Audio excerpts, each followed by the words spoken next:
ስልክ መኝታ ቤት ረስቼዋለሁ። ሂጂና አምጪልኝ። የምርህን ነው?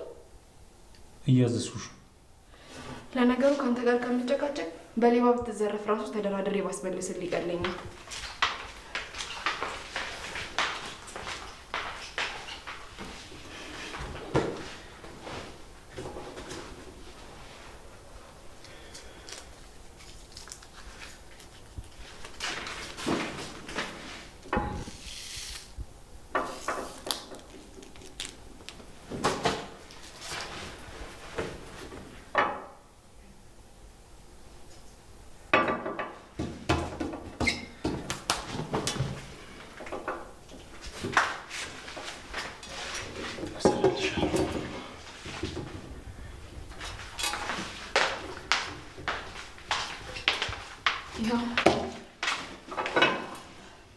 አመሰግናለሁ።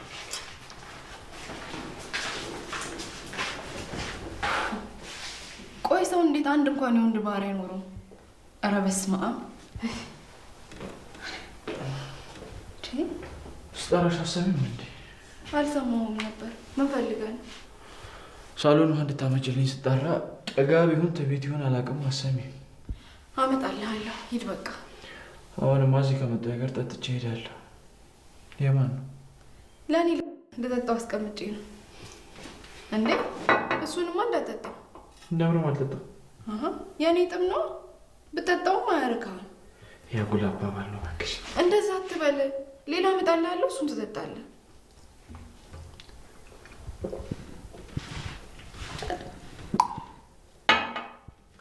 እንዳልሽው ካረካው ደግሞ ከቧንቧ ስቤ ቀን ሙሉ ስጠጣው እላለሁ።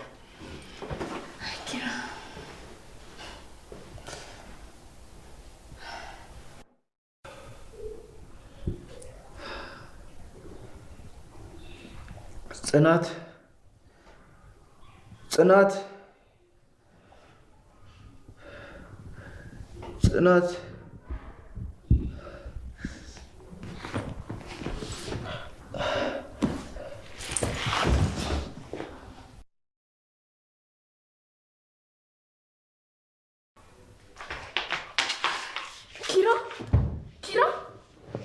ኪራ ምን ሆነ ነው? ሀሴት ሀሴት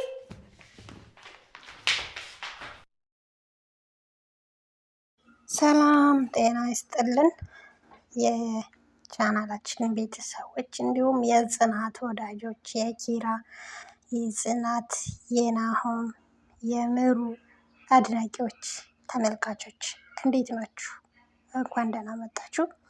ጽናት እንደምታዩት ግርር ብላ ነው የቆመችው ማለት ነው። በገዛ እጇ ፍቅሯን አሳልፋ ሰጥታ ይኸው እንደምታዩት ደንግጣ ነው የቆመችው። ውይ የሚወዱትን ሰው ከሌላ ሰው ጋር እንደዚህ ማየት ግን ያማል አይደለ?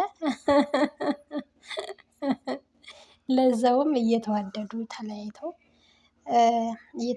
ተለያይተው እንደዚህ ከሌላ ሰው ጋር ስታይ በጣም ያናድዳል፣ እውነት ለመናገሩ ማለት ነው። እና ጽናቴ እንግዲህ ምን ይሻልሻል? እንደው ምን ይሻልሻል የኔ እናት? ውይ የእውነት ሚስቱ መሰለች እኮ ሀሴቷ። በእውነት የእውነት ሚስቱ በቃ ሚስቱ ዴ ጭራሽ እግሯ ላይ መተኛት። ኧረ አረጋጋው ኪራታው። መጽሐፍ እያነበበችለት ነው እንደምታዩት፣ እንደ ህፃን ልጅ ማለት ነው። እግሯ ላይ ተኝቶ መጽሐፍ ሊነበብለት ነው። አጅሪት ጽናት ደግሞ ድረስ በእውነቱ ልብ ድካም አለመያዙ ራሱ አንቺን የሚደንቅ ነው።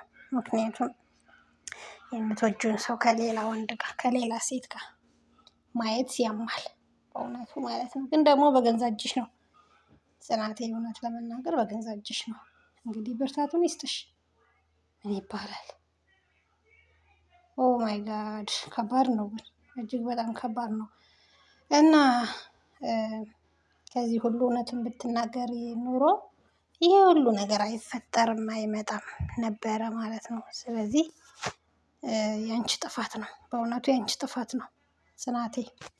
እና እንግዲህ እንትን በይ ማለት ነው። ተረጋጊ በቃ።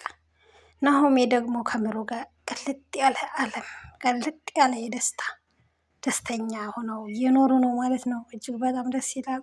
የኪራ ጓደኛ ደግሞ መርዝ አጠጥቶታል ለኪራ። ለጽናት የታሰበው መርዝ ነበረ፣ ግን ለኪራ ሆነ። ይሄ ልጅ ግን ምንድን ነው የሚፈልገው ከጽናት? እኔ ምንም አልገባኝም፣ በእውነት ምንም አልገባኝም። ምንድን ነው የሚፈልገው? ምንድን ነው አላማው? ፍቅር ነው? በእርግጥ ከጽናት ፍቅር የማይዘው የለም። ፍቅር ነው ምንድን ነው? ምንም ሊገባን አልቻለም ማለት ነው። ኤኒዌይስ ቤተሰብ ላይክ እና ሼር አትርሱ።